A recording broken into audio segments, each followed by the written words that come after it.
So today we are going to discuss budget for financial year 2006-2007, and these are the official highlights of budget provided by Government of India, Ministry of Finance. और इन्हीं को ही हम देखेंगे. But before, like from exam point of view, there are two things we have to cover in budget. One is the basic concept.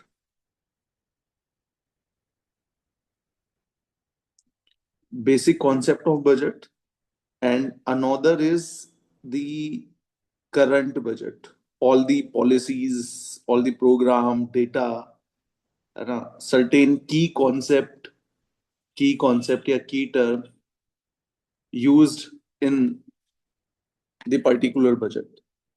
So I hope हमने basic budget के concept के बारे में कुछ पढ़ा है. आज जो हम करने जा रहे हैं, जो current budget है, इसको हम discuss करेंगे. And all of these highlights are given by like Government of India. There's this one thing. There are certain data of budget which can be used in like a subjective exam में लिखने के आपके कहीं काम आ सकता है, interview में opinion काम आ सकती है. But they are certain things which are facts and key concept जो तुम्हारा एमसीक्यू बेस्ड में पूछा जा सकता है. तो दोनों पे हम ध्यान देंगे. I will share this particular PDF in group. So like there's this theme कि they want to achieve a विकसित भारत. जैसे आप देखोगे प्रेजेंट गवर्नमेंट का ऑब्जेक्टिव है by 2047 they want to India as a developed country. ठीक है. Why 2047? Because definitely that year we are going to celebrate 100th anniversary of our independence. So one of the theme is Viksit Bharat, then balancing ambitions with inclusion. There is this concept called inclusive growth.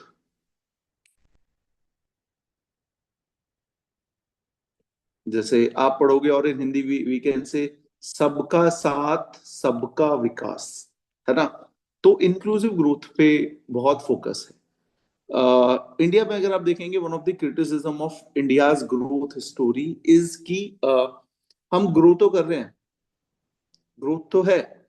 जैसे आप देखोगे last year India की जो GDP growth rate है वो 7% है. But क्या हमारे देश के like across the section of Indian society, people from every section of India society, क्या सबका ग्रोथ रेट इनकम का 7% हुआ? नहीं. You will find there are people जो रिच हैं वो और अमीर होते जा रहे हैं, और ये जो बॉटम में है ना, ये लोग इतना ग्रो नहीं कर पा रहे हैं.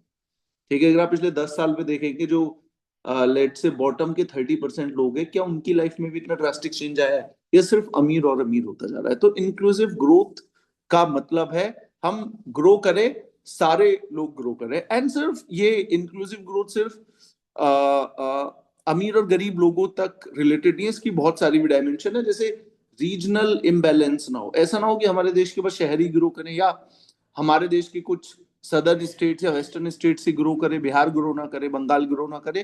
तो across the country, across the like size of this country, सभी एरिया भी ग्रो करे. That is also inclusive growth. और सिर्फ पुरुष ही ग्रो ना करें, महिलाएं भी ग्रो करें.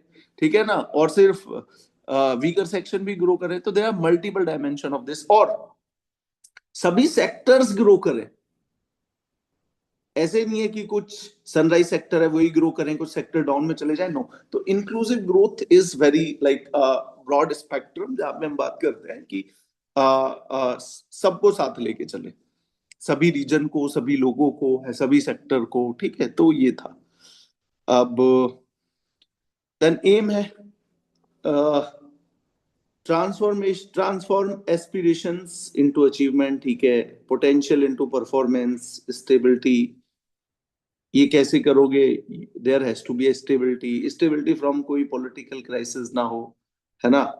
दे are stability in policies, policies में स्टेबिलिटी हो. कोई पॉलिटिकल क्राइसिस ना हो. कोई समझ में आए इंडिया में कोई बॉर्डर डिस्प्यूट इमर्ज ना हो जाए. तो you need stability. Then physical discipline, then अगर सरकार का डेट है वो ठीक रहे, है ना, सरकार की जो फॉरेन एक्सचेंज रिजर्व है वो ठीक रहे। दे आर सर्टेन पैरामीटर्स जिनसे आप बता सकते हो देश की फाइनेंशियल कंडीशन कैसी है।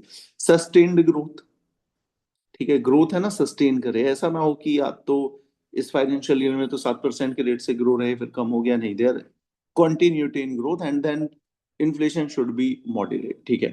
तो इन्फ्लेशन होना is good, but inflation high नहीं होनी चाहिए, ठीक है। जैसा आपको पता है there is a target of 4% ±2 for inflation, तो इन्फ्लेशन इसी ब्रैकेट में होनी चाहिए।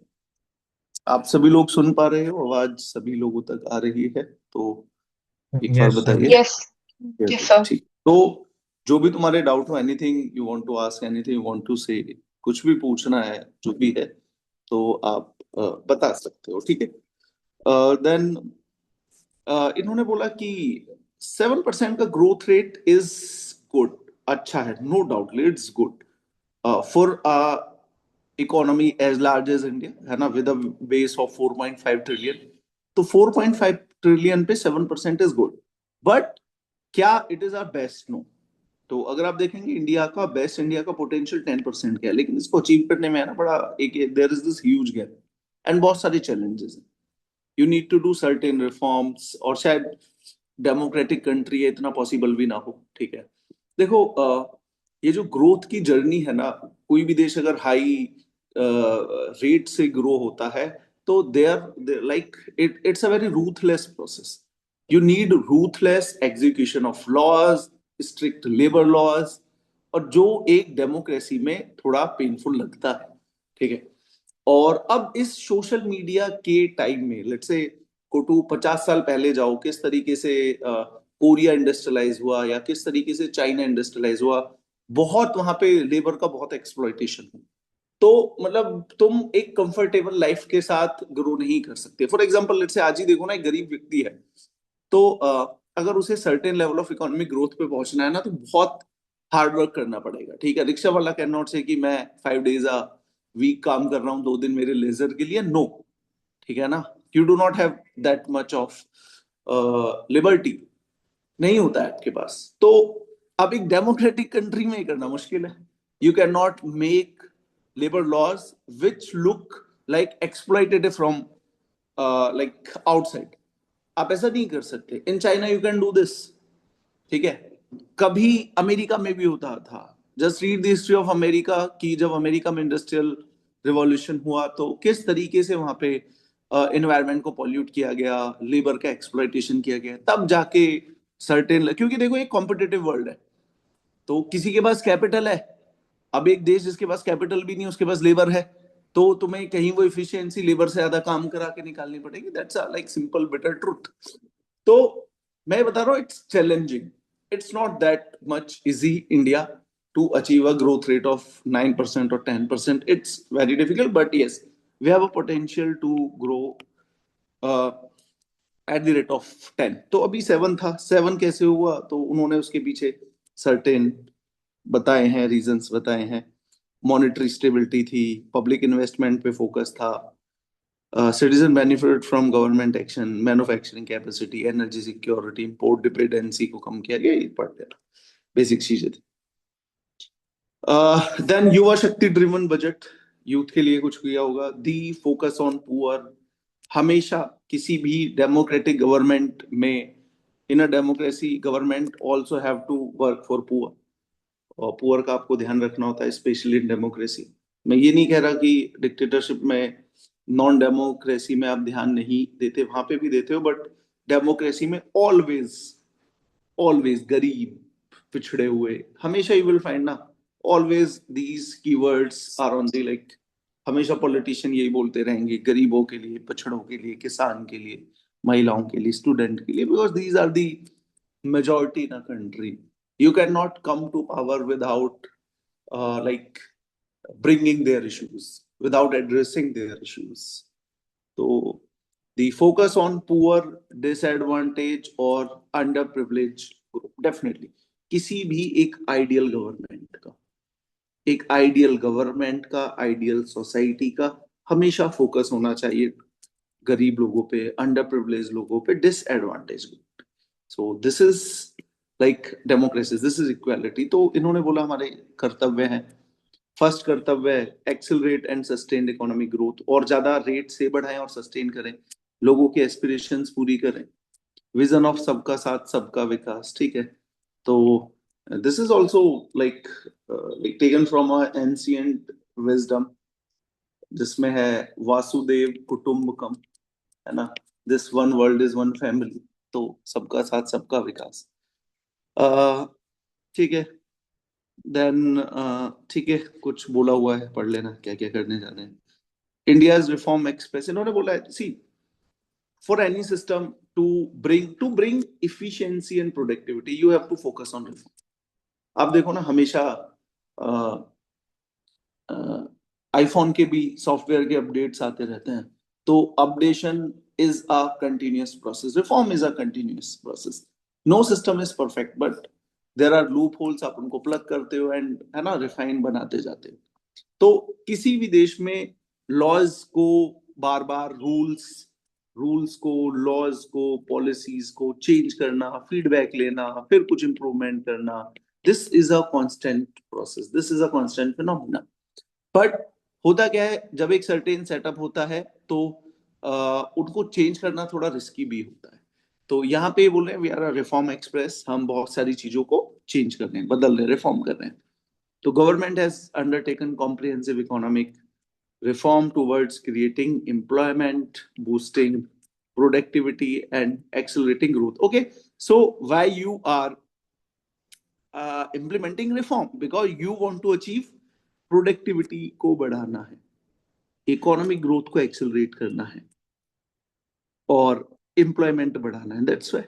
ठीक है, इन्होंने बताया हमने रिफॉर्म किए हैं, फॉर एग्जांपल जीएसटी में रिफॉर्म किया है, पहले 4 स्लैब थे, 2 स्लैब लेके आ गए हैं, जीएसटी कम भी किया है, ठीक है, और लेबर लॉज को थोड़ा इन्होंने रिलैक्स किया है, तो क्वालिटी कंट्रोल के ऑर्डर कुछ लेके आए, तो इन्होंने 2-3 एग्जांपल दिए। हाई लेवल कमेटी फॉर्म की है, ठीक है, डीरेगुलेशन किया है, ठीक है। सरकार देखिए, एक फ्रेज था, the government is best which govern the least. तो सरकार जितना लोगों को फ्रीडम दे, जितना डीरेगुलेट करे, वो उतना अच्छा होता है। तो इन्होंने बोला हमने डीरेगुलेशन किया है, ठीक है। Then pillars of economic growth याद रखना। तो इन्होंने इस बार के बजट में कितने पिलर्स हैं? 6 पिलर्स हैं। तो पहला है सस्टेन्ड इकोनॉमिक ग्रोथ, हम सबने पढ़ा। Strengthening the foundation of growth, growth जहां से आ रही है, जो पिलर्स हैं उनको और स्ट्रेंथनिंग करेंगे। पीपल सेंट्रिक डेवलपमेंट होगा, है ना। डेवलपमेंट का जो एम है, डेवलपमेंट का जो एम है उसका कोर सेंटर में लोग हैं, तो लोगों को ध्यान में रख के डेवलपमेंटल पॉलिसी बनेगी, people centric. Trust based governance होगी, है ना।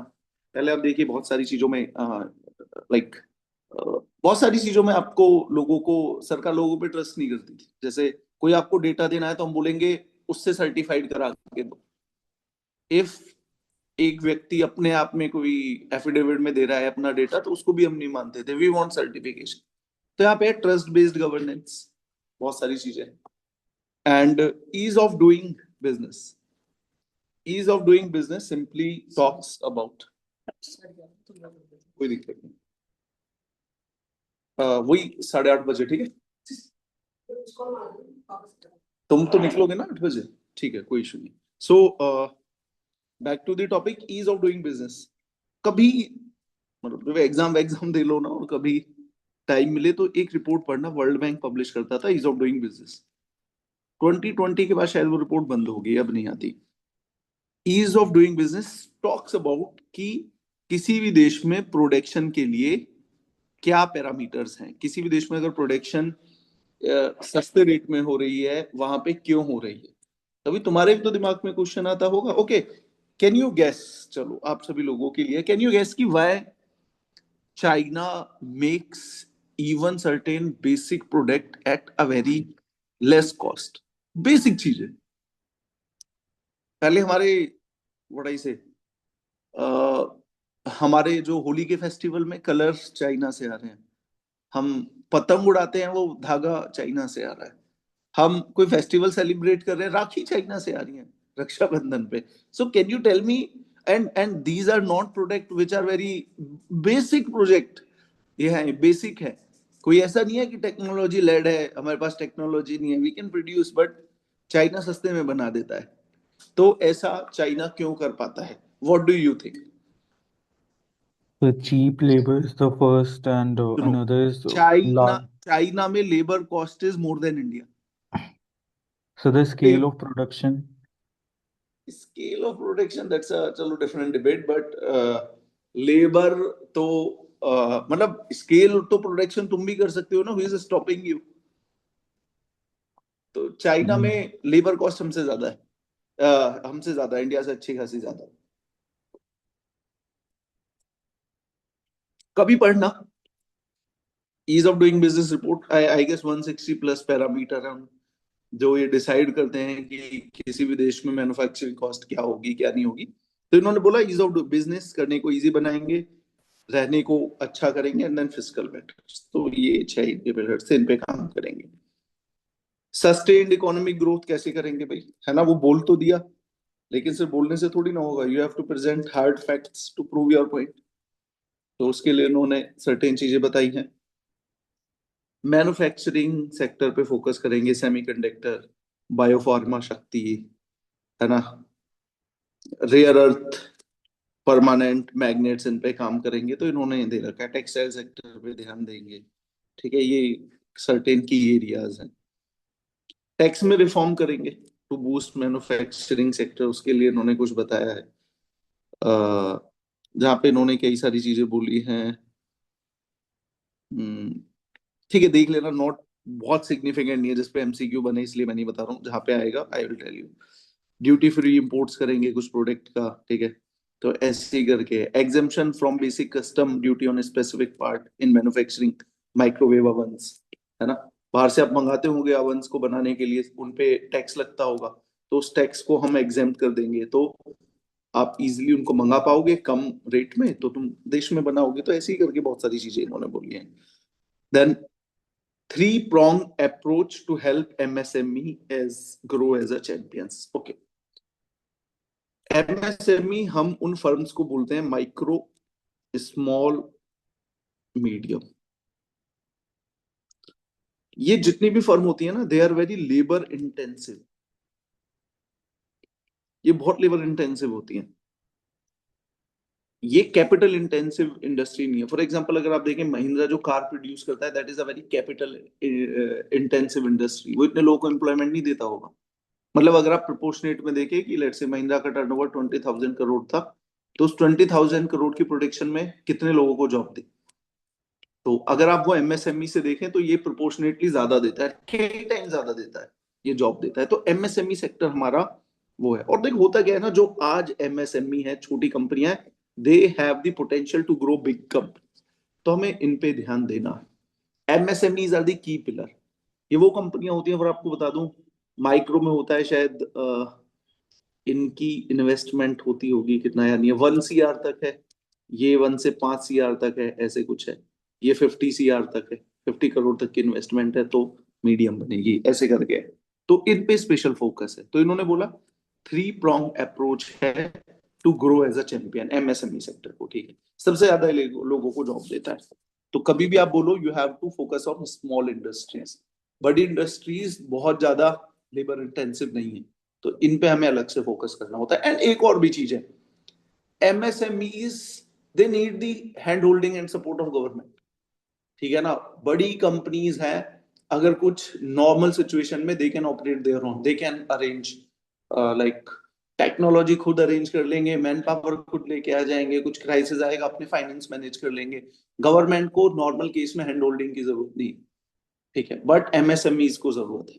और जितना ये दुनिया ओपन होता जा रहा है, MSMEs are the vulnerable companies. तो इनका हमें ध्यान रखना है. क्या बोला इन्होंने? 10,000 करोड़ का स्पेशल फंड है इनके लिए. ठीक है, ये तो एक पैसे का सपोर्ट है. Liquidity support through TReDS. अब होता क्या है इन एमएसएमईज में, इन्होंने एक सामान बेचा, लेट्स से 50 लाख की बिलिंग आई, एक कंपनी को इन्होंने बेचा एबीसी को, सामान भेज दिया, इनको बिल मिल गया, लेकिन वो बोल रही है कि हम आपको मतलब उसकी बिल साइकिल है कि we are gonna to provide you in let's say 60 days. अब ये जो छोटी एमएसएमई है, तो ये सरवाइव नहीं कर पाएगी 60 डेज तक, और इसकी पॉलिसी ठीक है कि वी पे इन 60 डेज। तो ये जो रिसीवेबल है कि मैंने सामान बेचा है, जो 50 लाख का बिल है, क्या इसको कहीं पे रख के पैसा मिल सकता है, तो वो हेल्प देता है ट्रेड्स। तो ये एमएसएमईज के लिए बहुत जरूरी है, क्योंकि इनको लिक्विडिटी का क्रंच होता है और इनको टाइम पे पैसा अपना इतना सरप्लस होता नहीं है, तो जो ये प्रोडक्ट सेल करते हैं उस बिल के बेसिस पे क्या इनको पैसा मिल पाएगा, तो there is this platform called TReDS. पढ़ लेना, ये इन्होंने यहाँ पे सारा लिखा हुआ है। प्रोफेशनल सपोर्ट देंगे, government to facilitates professional institutions to develop corporate Mitras, ठीक है ना, क्योंकि ये एक कॉर्पोरेट इनका स्ट्रक्चर नहीं है, तो इनको कैसे आप प्रोफेशनल बड़ी कंपनी बना पाए, तो उसके लिए सरकार ने कुछ किया। These are the 3 pronged approach.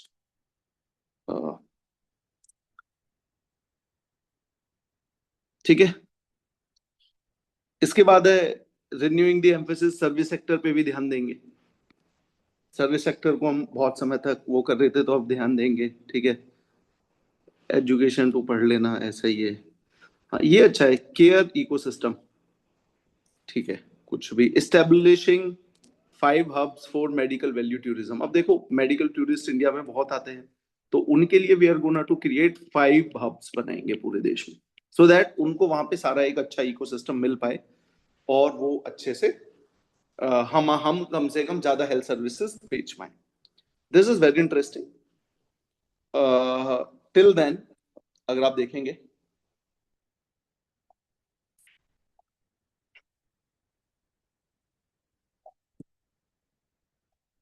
हमारा जो भी व्हाट आई से हेल्थ इंफ्रास्ट्रक्चर था, वो सारा का सारा इंग्लिश मेडिसिन के ऊपर था। But they are other also, Ayurveda, yoga, Unani, Siddha, homeopathy.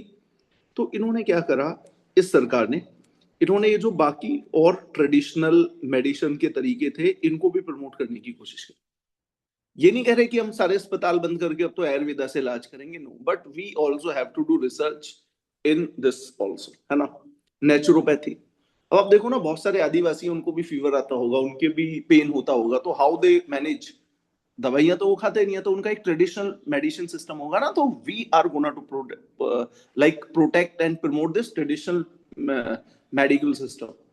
आप भी देखते हो हमारे देश में कितने घर में भी आप देखोगे, क्योंकि it is a part of a culture, कुछ हो रहा है तो दूध में हल्दी डालो, ऐसे बहुत सारी नानी दादी माँ बहुत सारी तुम्हें नुस्खे बताएंगी। तो ये जो हमारे ट्रेडिशनल मेडिसिन थे, आयुर्वेदा, योगा, यूनानी, सिद्धा, होम्योपैथी, इन सब के लिए इनमें दिक्कत क्या थी, यू डू नॉट हैव इनका, तुम्हें ना तो व्हाट आई से इनके कोई एजुकेशनल इंस्टीट्यूशन मिलेंगे, ना इनके कोई प्रोफेशनल सर्टिफाइड मिलेंगे, ना सर्टिफाइड दवाइयां मिलती हैं। तो उन सब का इन्होंने पूरा किया है, कवर करने की कोशिश की है। तो इन्होंने तो स्पेशल मिनिस्ट्री ऑफ आयुष भी बनाई, मिनिस्ट्री ऑफ आयुष, ये इन्होंने बनाई। तो अब इन्होंने बोला है 3 All India Institute of Ayurveda बनाएंगे, upgrading AYUSH pharmacies, drug testing labs, ठीक है।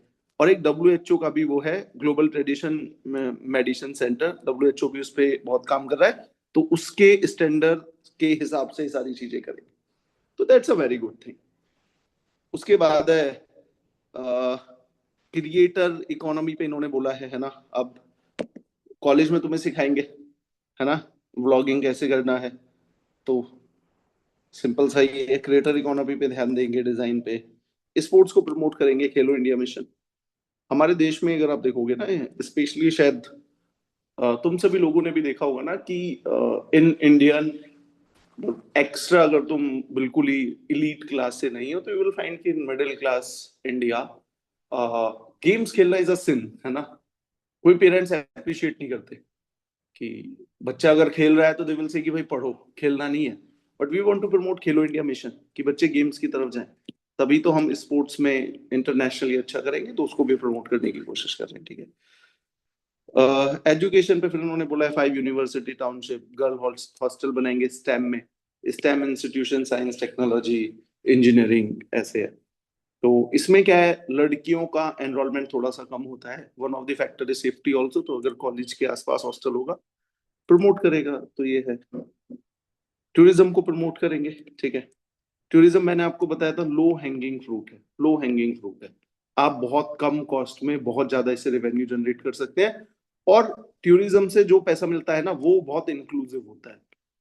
इंक्लूसिव मतलब किसी भी अगर शहर में टूरिज्म से आप पैसा कमा रहे हो, तो वो पैसा सिर्फ उस शहर के अमीर लोगों के पास नहीं जाएगा। एक टूरिस्ट आएगा तो वो ऑटो में भी ट्रेवल करेगा, कैब में भी ट्रेवल करेगा, 5 स्टार में भी जाएगा, लोकल कुछ क्राफ्ट भी खरीदेगा, लोकल कुजीन भी ट्राई करेगा, शायद 5 स्टार के अलावा भी वो स्ट्रीट फूड भी खाएगा। तो जब भी टूरिस्ट आते हैं, वो जो पैसा खर्च करते हैं, वो पैसा बहुत ज्यादा, मतलब अच्छा खासा इंक्लूसिवली स्पेंड होता है, तो सबको रोजगार मिलता है। तो इस पे इन्होंने ध्यान दिया है कि टूरिज्म को प्रमोट करना है। क्या कर रहे हैं इसके लिए? National institute for hospitality pilot scheme for up skilling 10,000 जो गाइड्स हैं उनका, 20 आइकॉनिक टूरिस्ट साइट्स पे डेस्टिनेशन डिजिटल ग्रिड बनाएंगे, और नए काइंड ऑफ टूरिज्म को थोड़ा टैप अप करने की कोशिश करेंगे। माउंटेन ट्रेल्स पे जाएं, बर्ड वॉचिंग इंडिया में इतना ज्यादा नहीं है। First ever big cat summit हम होस्ट करने वाले हैं, ठीक है। तो ये सारा है उसको प्रमोट करने के लिए। Buddhist circuit, for sir I guess it is for surprise कि इंटरनेशनली आप देखिएगा बुद्धिज्म इंडिया से ओरिजिनेट हुआ, और वो फिर चाइना में गया, जापान में गया, इधर श्रीलंका में गया, थाईलैंड में गया, तो बहुत सारे they are lot of Buddhist country. But internationally अब जब भी वो जो बुद्धिस्ट देश के लोग हैं जापान के, अब वो कभी भी अपनी रूट्स को बुद्धिज्म को समझना चाहते हैं, तो वो बुद्धिज्म का जितना भी टूरिज्म है वो ज्यादातर चाइना में जाता है। तो बुद्धिज्म एज अ रिलीजन की सारी लेगेसी को चाइना हाईजैक कर रखा है। और बुद्धा ने तो इंडिया में जन्म लिया था, नेपाल में, इंडिया में रहे वो। तो हम टैप अप इतना नहीं कर पा रहे हैं, तो उसको हम थोड़ा सा प्रमोट करने की कोशिश कर रहे हैं। So this is what we are doing in tourism sector. Then tax reform इन्होंने कुछ किए हैं, देख लेना इसको। जैसे इन्होंने क्लाउड जो फॉरेन कंपनियां इंडिया में सर्विसेज देंगी उसको टैक्स हॉलीडे दे दिया है 2047 तक। अ, ठीक है, बहुत सारे एग्जेम्पशंस दिए हैं, ठीक है। फाइनेंशियल सेक्टर में, ठीक है, क्या क्या करेंगे? ये there is this AMRUT scheme, AMRUT कैसे आप प्रोनाउंस करेंगे कर लेना। This is for urban rejuvenation and transformation. Urban शहरों के लिए है, शहरों को उनको हमको रिजुविनेट करना है, ट्रांसफॉर्म करना है, मॉडर्न मॉडर्न शहर बनाना है, ठीक है। तो उसके लिए ये एक स्कीम है। फिर एक ये एक्ट है फॉरेन एक्सचेंज मैनेजमेंट एक्ट, विदेश से जो भी पैसा आता है वो इसके द्वारा रेगुलेट होता है। इसमें कुछ चेंज करेंगे, कुछ ऐसा बोला नहीं है क्या करेंगे, तो यू शुड नो ये स्कीम किसके बारे में है, ये फीमा एक्ट किसके बारे में है, बस यहाँ पे डिटेल में नहीं बोला है ये करेंगे, तो इतना ध्यान रखना है। टैक्स प्रपोजल क्या है? दिस इज जिससे स्टॉक मार्केट कोलैप्स हुई थी, तो there is a tax called security transaction tax. जब आप कोई शेयर परचेज करते हैं या कोई शेयर सेल करते हैं, आपको एक टैक्स पे करना होता है, बट ये बहुत कम होता है। तो कई बार लोग इस टैक्स से इतना परेशान नहीं होते। और चाहे आप प्रॉफिट पे बेको या लॉस पे, इसका भी कोई लेना देना नहीं है। तो जैसे आपने देखा कि अगर आपने मान लीजिए 10,000 रुपए की आपने ट्रांजेक्शन की, तो आपको 0.02% टैक्स देना है। कितना हुआ कैलकुलेट करके बताएंगे?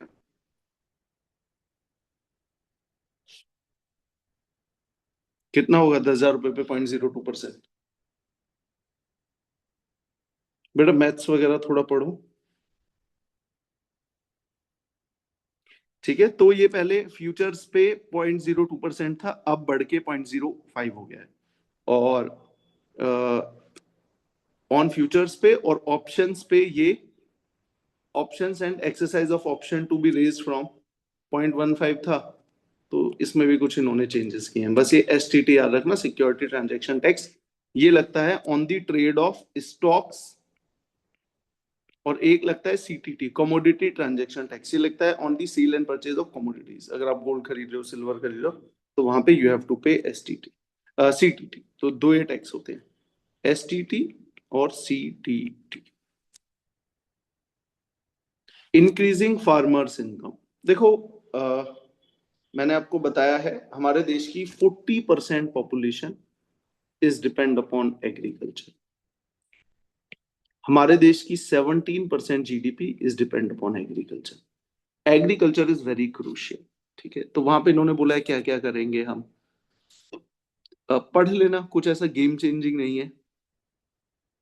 डेडिकेटेड हॉर्टिकल्चर पे फोकस करेंगे। अभी हमारे देश में क्या है ना, ज्यादातर किसान सिर्फ तुम्हारा अटके हुए हैं इस पे, लाइक राइस, वीट, इन सब पे ही अटके हुए हैं। ठीक है, राइस वीट, राइस तो हम बहुत ज्यादा प्रोड्यूस करते हैं, इतना प्रोड्यूस करते हैं एक्सपोर्ट करना होता है। मतलब this is one of the what I से पॉलिसी का ये फेलियर ही है कि हम अपने देश को राइस के एक्सपोर्ट से बचा नहीं पा रहे हैं। लाइक लास्ट ईयर जितना मुझे याद है $8 बिलियन का हमने राइस एक्सपोर्ट किया था। अब ये सुनने के लिए तुम्हें अच्छा लग रहा है, बट राइस का export is not at all a good policy, because in India we need what I say 3000 liter of water to produce 1 kg of rice. Imagine karo 3000 liter of fresh water. So when you are exporting 1 kg of rice, indirectly you are exporting 3000 liter of water. So deficit in any country which is deficit in water, या जिसके पास पानी का इतना अच्छा resource नहीं है, वो बिल्कुल भी वाटर इंटेंसिव क्रॉप का एक्सपोर्ट नहीं करता है, बट हम करते हैं। सो चाइना नहीं करता है। China is the biggest I guess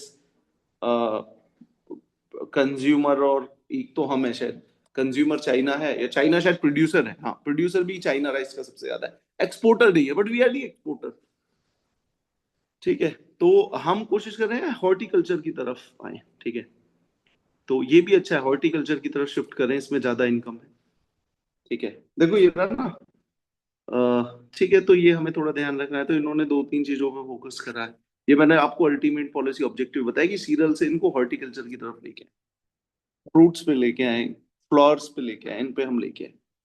farmer इसलिए नहीं जाते, इनमें रिस्क ज्यादा है। ठीक है, तो वो टेक्नोलॉजी इंसेंटिव है, टेक्नोलॉजी ज्यादा चाहिए वहां पे, इतनी टेक्नोलॉजी लिखती है। एनिमल हस्बेंड्री के लिए कुछ किया है इन्होंने। Support high value agriculture, coconut promotion scheme, coconut पे ध्यान दे रहे हैं, कैशू और कोको पे ध्यान दे रहे हैं। ठीक है ना, हाई वैल्यू एग्रीकल्चर की तरफ अब जाए। और डेडिकेटेड प्रोग्राम फॉर कैशू, ठीक है, ध्यान दे रहे हैं। फिशरीज पे ध्यान देना है, ब्लू इकोनॉमी, सैंडलवुड पे ध्यान देना है। ठीक है ना, आप सैंडलवुड की खेती कर सकते हो। तो ये सारी चीजें इन्होंने बोला एग्रीकल्चर पे हम ये करने वाले हैं। टैक्स प्रपोजल्स, देन ये पहला पिलर अभी खत्म हुआ है। दूसरा पिलर है इंफ्रास्ट्रक्चर। कुछ पूछना है इसमें? Want to ask any questions? बताइए, 1 मिनट का समय है आपके पास।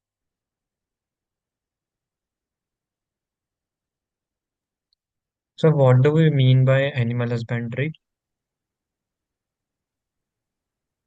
ये तुम्हारा हो गया ना सारा, कैटल्स इसमें आ गया है ना। नहीं सर, उसका मीनिंग क्या होता है, मतलब एनिमल हस्बेंड्री का?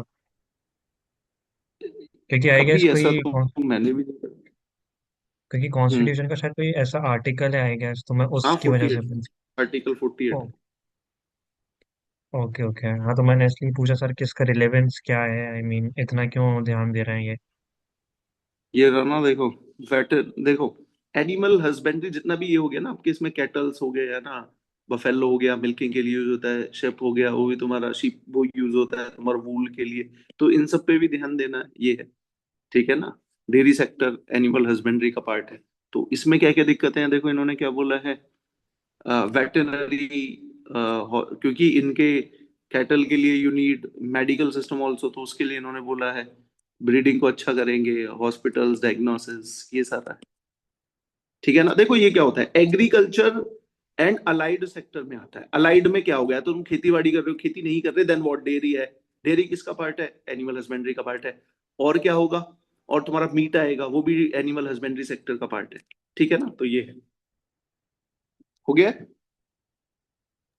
ठीक है सर, ओके, थैंक यू। और टेक्निकली मैंने कभी गूगल नहीं करा what is the dictionary meaning of husbandry, I don't not know, but ऐसे इन्फ्लुएंस निकाला है। ठीक है, तो इंफ्रास्ट्रक्चर आप देखिएगा। अब इन्होंने ये 2-3 टर्म है, पढ़ना चाहो पढ़ सकते हो, तुम्हारे एग्जाम में हालांकि पूछेंगे नहीं, टू टेक्निकल है। तो इन्होंने सबसे पहले कैपेक्स बोला है। देखो, तुम्हारे जो भी एक बजट का पार्ट है, एक तो तुम खर्च करते हो revenue expenditure, day to day need के लिए, सर्वाइवल के लिए। एक तुम खर्च करते हो वो पैसा जो फर्दर ग्रोथ लेके आएगा, तो उसको हम बोलते हैं capex, capital expenditure. For example, तुम्हारी फैमिली ने पैसे खर्च किए लेट्स से खाने पीने में, कपड़े में, वो ग्रोथ लेके नहीं आएंगे, ठीक है। बट तुम्हारी एजुकेशन में जो पैसे खर्च किए, they have build up property उससे, तो वो सारा कैपिटल एक्सपेंडिचर है। तो कैपिटल एक्सपेंडिचर ग्रोथ लेके आता है, तो इसलिए हमें ध्यान रखना होता है कितना कैपिटल एक्सपेंडिचर है। तो इन्होंने इस बार का total budget I guess 53 lakh crore का है, तो उसमें से 12.2 lakh crore is capital expenditure. अब वो बता रहे हैं कि इसमें कितना था फाइनेंशियल ईयर 15 में। Why they are comparing with financial year 15? क्योंकि उसके आसपास वो पावर में है थे, ठीक है। तो अब वो बता रहे हैं हमने क्या क्या किया है। डेडिकेटेड फ्रेट कॉरिडोर बता रहे हैं, देख लेना। Dedicated freight corridor, what is freight corridor? अभी एक बना है डेडिकेटेड फ्रेट कॉरिडोर फ्रॉम, कुछ साल पहले ही बना था,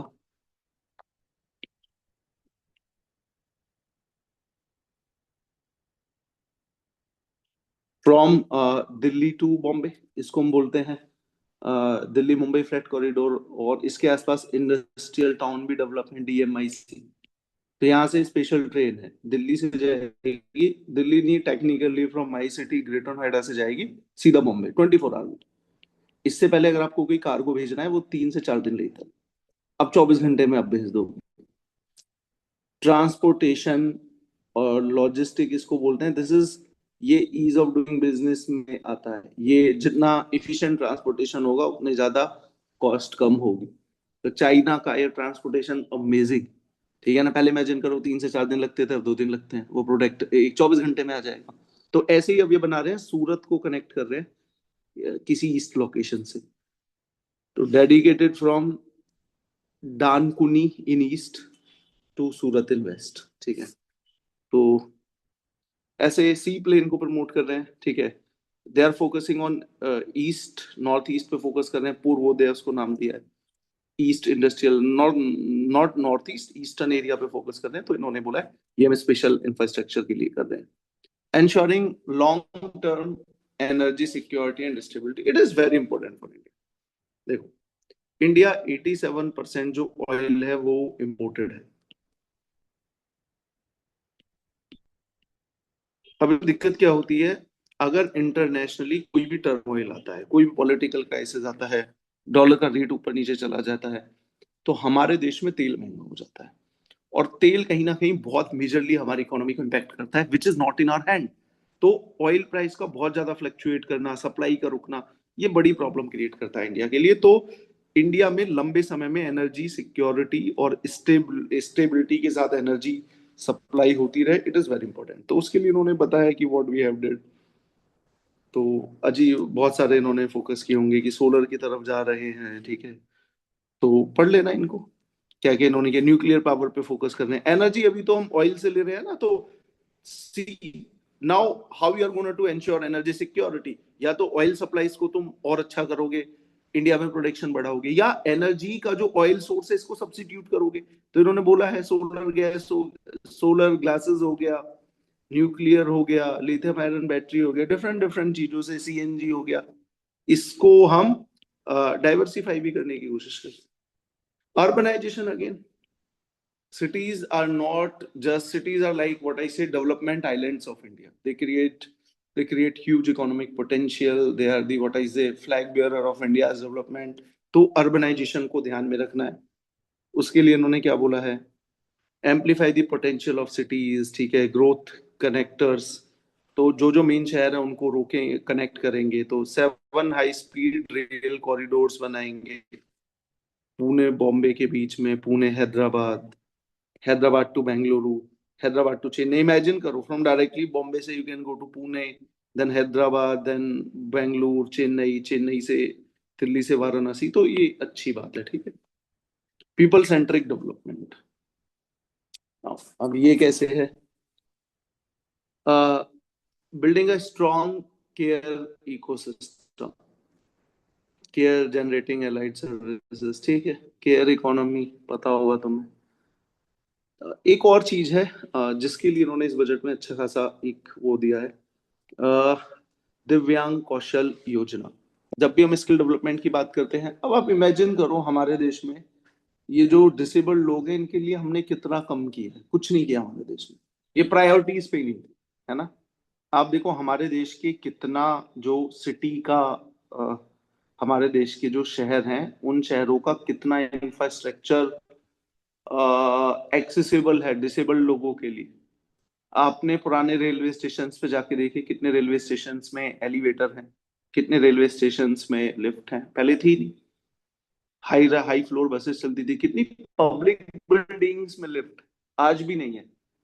इमेजिन करो you do not have a lift in a public building, तो एक डिसेबल्ड व्यक्ति सरकार से सर्विसेज कैसे एक्सेस करेगा। समझ में आया ना, एक तो नेचर ने उसे फिजिकल डिसेबिलिटी दिया है, but we as a society also not like build a infrastructure which is inclusive. So what we are doing, तो उसके लिए कैंपेन चली, बहुत सारी कुछ किया, सुधार है भी लेकिन बहुत कुछ करने की जरूरत है। तो उनका स्किल डेवलपमेंट करने के लिए एक स्कीम लेके आए हैं, दिव्यांग सहारा योजना।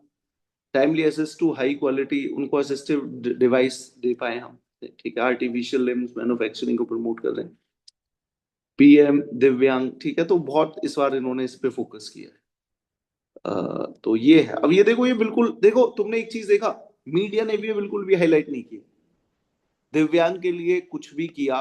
देखो दिव्यांग कौशल योजना, यानी कि इससे पहले दिव्यांग के कौशल के लिए कुछ बड़ी योजना नहीं थी, that's why they have introduced. तो अब इतना कुछ किया है, ये वाला हाईलाइट नहीं किया। इमेजिन करो अभी माइंडसेट क्या है। तो ये तो बताना था दिव्यांग के लिए हम क्या कर रहे हैं। ट्रस्ट बेस्ड गवर्नेंस है, इसके लिए अब इन्होंने कुछ बोला है, पढ़ लेना। कुछ ऐसा नहीं है, एग्जाम पॉइंट ऑफ व्यू से नहीं है, बट फिर भी पढ़ लेना। Ease of doing business again important है। ओके, सो तुम्हें दो टर्म पता होने चाहिए, एक तो टीडीएस होता है, एक टीसीएस होता है। तो let's say when you get a income from certain source, your income might be your salary, तुम्हें इंटरेस्ट मिल रहा है, तुम्हें कहीं से डिविडेंड मिल रहा है ना, तुम्हें कोई प्रॉपर्टी सेल करी उसका अमाउंट मिल रहा है। तो बहुत सारी चीजों में सरकार ये बोलती है कि जो आपको ये पैसा दे रहा है, आपको मान लीजिए 20 लाख देना है, तो उसने बोला कि इस 20 लाख को 10% को आप टीडीएस काट लीजिए, यानी कि 2 लाख इनकम टैक्स के पास जमा कीजिए और 18 लाख इस व्यक्ति को दे दीजिए। और इसको प्लस जो तुमने 2 लाख जमा करा है ना, उसका सर्टिफिकेट भी दे दो कि 2 लाख तुम्हारे, मैंने तुम्हें ना देके as per rule income tax department को दे दिए। अब इससे फायदा क्या है, सरकार को तो टैक्स मिल गया और तुम्हारे 2 लाख सरकार के पास जमा है, तो तुम at the end of financial year तुम आईटीआर फाइल कर सकते हो कि मेरा टैक्स बनता ही नहीं है, नील है, तो वो जो 2 लाख काटे हैं मुझे वापस दो, और सरकार रिफंड कर देती। इस रिफंड में भी बहुत कुछ हुआ है। अब आपको 15-20 दिन के अंदर में अकाउंट में सीधा पैसा आ जाता है, पहले चेक से आता था, बड़ा टाइम लगता था, ठीक है। तो ये है। दूसरा ये होता है टीडीएस। तो टीडीएस में इन्होंने कुछ चेंजेस किए हैं, ठीक है। और देखो कुछ अच्छे चेंजेस किए, पढ़ लेना, कुछ ऐसा नहीं है, बट चलो एक आध में पढ़ के बता देता हूँ। इंटरेस्ट अवॉर्डेड, आपको ब्याज मिला है by motor accidental claim tribunal to a natural person. Okay, पहले क्या होता था, लेट्स से कोई एक्सीडेंट हुआ, अब आपको कोई क्लेम मिला, उस पर ब्याज भी मिलता था, तो उस पर कभी टैक्स लग जाता था, अब उसको टैक्स फ्री कर दिया है, तो ठीक है। टीसीएस क्या होता है, टीसीएस होता है व्हेन यू मेक एक्सपेंडिचर, खर्च करते हो एक लिमिट से ज्यादा, तो सरकार तुमसे टैक्स ले लेती है। यहाँ तो तुम्हें पेमेंट मिली तब ले लिया, यहाँ जब तुम खर्च करते हो, जैसे आज भी अगर आप 10 लाख से बड़ी कार खरीदते हो तो आपको 1% टीसीएस देना होता है। आपने कार खरीदी वर्थ ऑफ 30 लाख रुपीज, तो 30,000 रुपए टीसीएस चला जाएगा, उसका तुम्हें सर्टिफिकेट मिल जाएगा। तुम्हें फायदा क्या होगा, जब तुम आईटीआर भरोगे बता देना कि 30,000 तो मैं पे कर चुका हूँ, लेकिन मेरी तो टोटल लाइबिलिटी इनकम टैक्स की इस बार 10,000 है। तो अगर तुम्हारा वेरीफाई होगा तो तुम्हारे बाकी के कट के वापस आ जाएंगे, ठीक है। तो it's like taxation in advance, सरकार पहले ही टैक्स ले लेती है। तो होता क्या है, किसी भी देश में जब लोग विलिंगली टैक्स नहीं मिलता है तो सरकार हर चीजों पे पहले ही कॉशियस होकर पहले ही टैक्स लेना स्टार्ट करती है। उसी के एग्जांपल है टीडीएस और टीसीएस, उसमें इन्होंने कुछ रिफॉर्म किए इस बार। जैसे TCS rate on sale of overseas tour packages. अच्छा, पहले क्या होता था, आपको 10 लाख का आपने एक मालदीव्स का पैकेज खरीद लिया, उस पे टीसीएस देना होता था। टैक्स तो दोगे, जीएसटी वगैरह, लेकिन अब क्या है ना, पहले ऐसा होता था कि चलो एक तो मैं डेटा देता हूँ, एक डेटा था पुराना था कि हमें पता चला उस ईयर हमारे देश में इफेक्टिव आईटीआर सिर्फ 1 करोड़ लोगों ने टैक्स पे किया सरकार को। आईटीआर तो 7-8 करोड़ों ने भरी, लेकिन आईटीआर फाइल करके टैक्स पे करने वाले 1 करोड़ लोग थे। लेकिन उस साल 2 करोड़ लोगों ने फॉरेन ट्रिप्स पे गए। अब ये डेटा कहीं ना कहीं दो डिफरेंट स्टोरी नहीं बता रहा है, क्योंकि अगर आपकी इनकम 5 लाख से ऊपर है तो कुछ तो टैक्स दोगे, लेकिन टैक्स तो सिर्फ 1 ही करोड़ लोगों ने दिया, लेकिन 2 करोड़ लोग बाहर घूमने गए। यानी कि अब जो बाहर घूमने जा रहा है, विदेश में जा रहा है, मान के कुछ तो हम प्रॉक्सी लेंगे कि बहुत सारे लोगों की उनमें से इनकम 5 लाख से तो ज्यादा होगी। तो ये है। तो अब इन्होंने क्या किया, जो भी टूर पैकेज ले रहे हो, अच्छा उस पर पहले टैक्स दे दो, तो उसको इन्होंने थोड़ा कम किया है, 2% कर दिया है। पहले 5 और 20 होता था, अब 2 कर दिया है। तो ऐसे इन्होंने कुछ रिफॉर्म किए, चेंजेस की। ठीक है, देख लेना है। फिस्कल मैटर में फाइनेंस कमीशन है 16, इसके बारे में हम डिटेल में बात करेंगे। फाइनेंस कमीशन आर्टिकल 280 में डील करता है। किस बारे में बात करता है? ये बात करता है कि हमारे देश में ज्यादातर टैक्सेस सेंट्रल गवर्नमेंट के पास आते हैं, लेकिन सेंट्रल गवर्नमेंट उन टैक्सेस का अच्छा खासा पार्ट स्टेट को देती है। कितना देती है कॉन्स्टिट्यूशन में कहीं लिखा नहीं, तो इसका कितना देना है वो बताएगा फाइनेंस कमीशन। तो आजादी से लेके अब तक 15 फाइनेंस कमीशन की रिकमेंडेशन पूरी हो चुकी है, अब 16th की चल रही है, 5 साल चलती है। तो जब इसका टाइम और पूरा हो जाएगा शायद 2031 में, तो फिर आ जाएगा 17th फाइनेंस कमीशन। तो इसके बारे में हम पढ़ेंगे क्या है, ये तो हमें डिटेल में पढ़ना होगा। फिस्कल कंसोलिडेशन वही है कि तुम अपने कर्जे को कम करो, इनकम को बढ़ाओ, उसके लिए कुछ है। ठीक है, ये डेटा याद रख लेना। इस बार का इन्होंने बताया फिस्कल डेफिसिट कितना बताया है, 4.3%, revenue deficit 1.5, primary 0.7, effective revenue deficit 0.3। अब ये तीनों क्या होते हैं बताऊंगा, ये कॉन्सेप्ट है, टाइम लगेगा, तो अभी के लिए इनको छोड़ते हैं। कुछ होता है, सबसे इंपॉर्टेंट है तुम्हारा फिस्कल डेफिसिट, रेवेन्यू डेफिसिट, इन दोनों को तो बिल्कुल रट्टा मार लेना। होता क्या है वो भी हम बात करेंगे। अच्छा, ये अच्छा है, सरकार के पास पैसा आता कहाँ कहाँ से है। तो आप टैक्सेस में देखो, सेंट्रल गवर्नमेंट के पास सबसे ज्यादा पैसा इस बार आया इनकम टैक्स से, गुड। और उसके बाद अच्छा खासा पैसा है कॉर्पोरेट टैक्स से, फिर आया है जीएसटी से भी अच्छा खासा आया है, कस्टम से आया है। कस्टम वो टैक्स है जो एक्सपोर्ट और इम्पोर्ट पे लगता है। यूनियन एक्साइज ड्यूटी से इतना आया है। 24% लाइबिलिटी से आपने बोरो किया है। अब आप बोलोगे सर बोरो क्यों किया है? अगर बोरो ना करें तो इतना पैसा ही नहीं है कि हम खर्च कर पाए। कैपिटल एक्सपेंडिचर होगा ही नहीं, जीरो हो जाएगा। जो 12 लाख करोड़ है ना, वो सब लोन लेके आया है। तो अगर हम कर्जा ना लें तो 1 रुपया भी डेवलपमेंट के लिए नहीं बचेगा।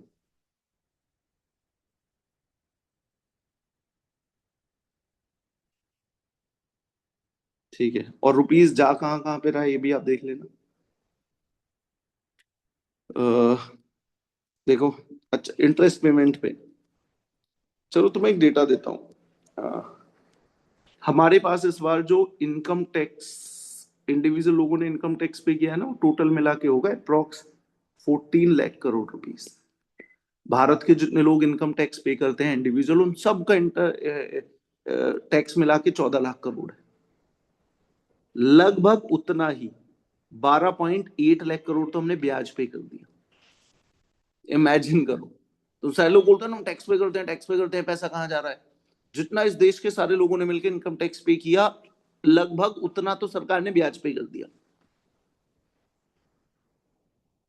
तो अगर आप सच में बजट देखेंगे तो सरकार के पास फिस्कल स्पेस बहुत कम है। जितना टैक्स आता है, बहुत सारा टैक्स ब्याज में, सैलरीज में, डिफेंस पे 11 है, ऐसे ही पैसा खर्च हो जाता है। ठीक है, तो मतलब हाँ, एक बात है, इंडिया इज नॉट अगेन, अगर मैं ऐसा बोलूंगा कि सरकार टैक्स लेती है कुछ नहीं देती, प्रोबेबिलिटी कि इस तरीके की वीडियो को लोग ज्यादा लाइक करें, बट रियलिटी इज कि India is not a very high taxed country, बिल्कुल नहीं है। हाँ, थोड़ा सा हमारे देश में यह है कि टैक्सेस का डिस्ट्रीब्यूशन सिर्फ कुछ प्रोपोर्शनेट लोग ही दे रहे हैं, वो बेस बहुत वाइड नहीं है, टैक्स चोरी बहुत है। बट बहुत ज्यादा टैक्स है इंडिया ऐसा देश नहीं। किसी भी डेवलप कंट्री में जाके देखो, ऑलमोस्ट 40 to 50% इनकम का चला जाता है, मिनिमम 50 चला ही जाता है। तो ये देखना।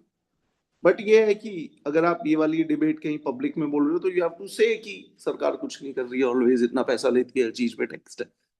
बट इट्स लाइक कि it's a not a good political economy to say कि भैया टैक्स कम है। ओके, आइए कैपिटल रिसीट्स, रेवेन्यू रिसीट्स, पैसा कहाँ कहाँ से कितना आया जाने दो, ये तुम्हारा कुछ मतलब नहीं है इसमें। एक्सपेंडिचर कहाँ पे किया, अच्छा कुछ ये परसेंटेज से तुम्हें नहीं रटना।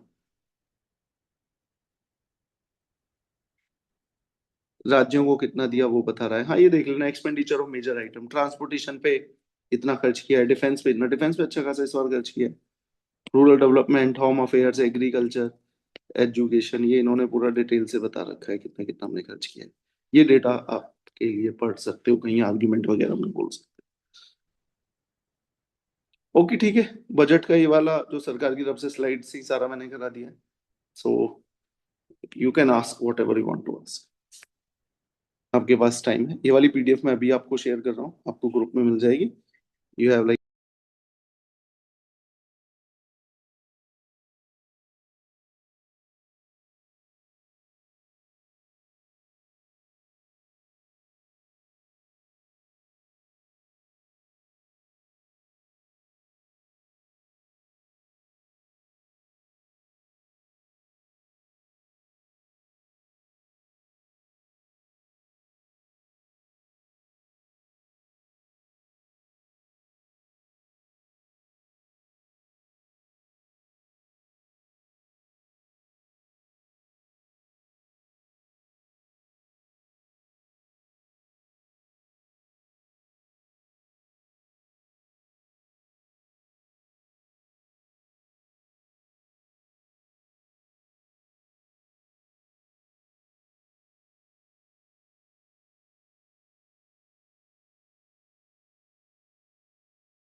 डाउट्स हैं आपके, कुछ पूछना है, बताना हो, एनीथिंग। तो इसमें जो टैक्स एडमिनिस्ट्रेशन के ऊपर 45,000 करोड़ का एक्सपेंडिचर है, उसका मतलब क्या हुआ? एक मिनट रुको, बस मैं ये शेयर कर दूं तुम्हारे में पीडीएफ। पीडीएफ मैंने शेयर कर दी है। हाँ मुझे बताइए किस पेज नंबर की आप बात कर रहे लास्ट स्लाइड में सर, लास्ट हैं? स्लाइड। लास्ट स्लाइड ये वाली। ये हाँ, टैक्स एडमिनिस्ट्रेशन में 45,500 करोड़ रुपीस जो स्पेंड हुए हैं, तो वो किस टैक्स चीज? एडमिनिस्ट्रेशन देखो, इसी से बता रहा हूं, जो टैक्स आप कलेक्ट करते हो उसका, लाइक उसका एडमिनिस्ट्रेशन क्या क्या इसमें आएगा, बहुत ब्रॉड है।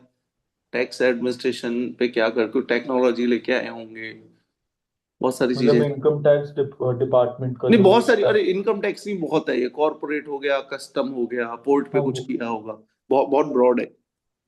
तो मेन मेन देखो क्या है, ध्यान रखो, ये ध्यान रखो। ट्रांसपोर्ट, डिफेंस, ये एग्रीकल्चर, हेल्थ, एनर्जी।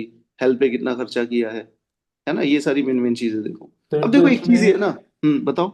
इसमें नॉर्थ ईस्ट का अलग से नीचे में क्यों लिखा हुआ है वो? हाँ, मतलब नॉर्थ ईस्ट इसलिए क्योंकि that is our like focus area okay. है ना, फोकस एरिया है। तुम्हारी फैमिली ने किया ना, एक तो तुम्हारा जनरल बजट है, और तुम्हारी फैमिली ने एक अलग से बजट बना रखा है ट्रेवल का। ट्रेवल का भाई ठीक है, हर महीने 50,000 रुपए, 20,000 रुपए ट्रेवल के लिए।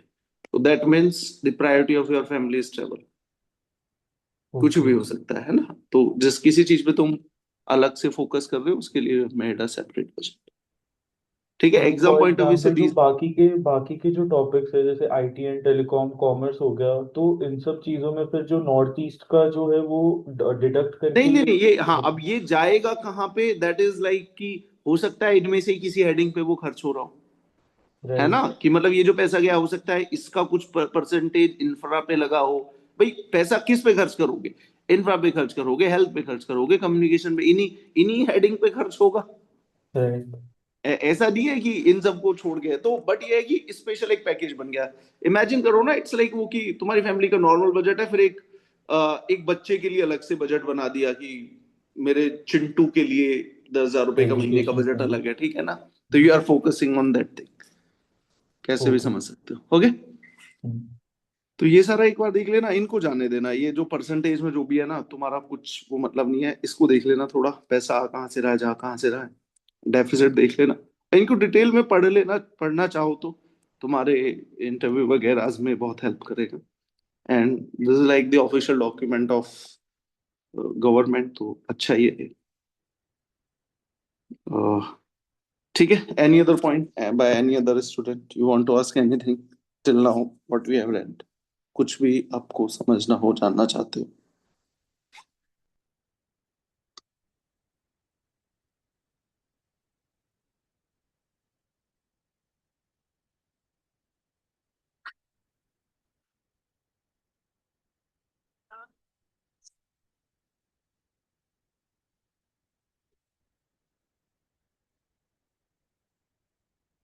ठीक है, ऑल गुड।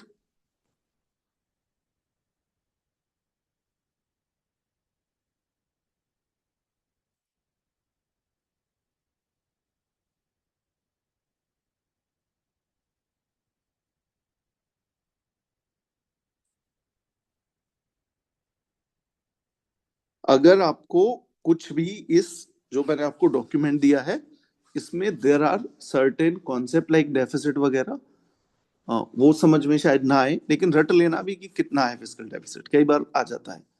कोई भी अगर आपको इसमें लगे concept you are not aware of, तो वो एक शायद मैंने पहले इकोनॉमिक्स की क्लासेस ली थी, उसमें बजट वाला होगा कुछ, वो एक बार चेक कर लेना, शायद सेकंड थर्ड क्लास होगी, वो देख लेना, रिवाइज कर लेना, या बजट का आपने वो क्लास ली हो तो खुद एक बार बजट के कॉन्सेप्ट रिवाइज कर लेना, उसके बाद इसको पढ़ना, उसमें मैंने फिजिकल और रेवेन्यू डेफिसिट बताया था। प्राइमरी और इफेक्टिव रेवेन्यू डेफिसिट थोड़ा एडवांस है, उसके बारे में भी आपको बता देंगे, नॉट अ इशू। तो गो थ्रू दिस स्लाइड, और फिर एक बार नेक्स्ट क्लास में अगर आपको कुछ लगे तो you may ask whatever you think की जो भी आपको लगे। ठीक है, एक बार जाके आप पीडीएफ देख लेना, और जो भी आपको डाउट लगे तो यू मे आस्क। ठीक है, तो I hope it's enough for the day, मिलते हैं आप लोगों से नेक्स्ट क्लास में, प्रोबेबली डे आफ्टर टुमारो। हाँ, वेडनेसडे है ना, तो फ्राइडे को आपसे मिलते हैं, ठीक है? Okay. Thank you. Thank you, sir.